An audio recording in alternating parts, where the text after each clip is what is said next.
کور مخه ته کوم ټرانسفارمر لګېدلی دی ورسره دا ټول بیجوره کړې ده په جمال آباد کې غټ لینونه کړي دي نو دا خو جناب افتا محمد خان شیرپور صاحب کړي دي زه بار بار دا وایم چې فرض کړه لین د هغه ځای نه راغی او دلته راورسېده او 11000 لین خور شو ټرانسفارمر لګول دا ګوره ډېره معمولي خبره ده داسې وخت هم راغلی دی چې ما ته د حجرې نه ټلیفون شوی چې ستاسو په ریجنل یونین کونسل کې داسې ځای شته چې فرض کړه په هغې کې تیاره ده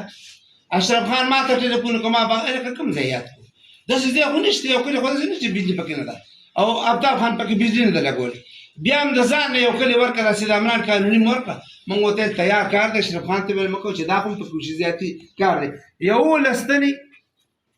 الټي او داسې تقریبا چې 8 ستنې ایسټ او ټرانسفارمر دا سبا راغلی ولته ولګېد نو کارونه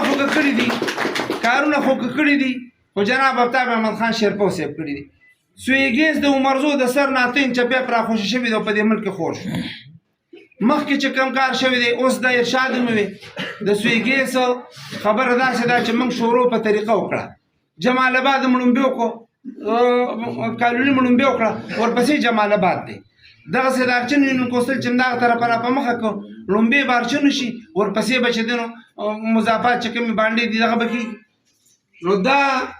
که ترقي غواړئ او د دې ملک خوشحالي غواړئ نو دا یو مهرباني وکړئ چې راتلونکی الیکشن دی د افتا محمد خان شیرپور صاحب سکندر خان د قومي وطن پارټۍ مټې مضبوطې کړي نو انشاءالله تعالی چې دا زموږ علاقه به د ترقۍ په لار روانه شي ډېره مهرباني والسلام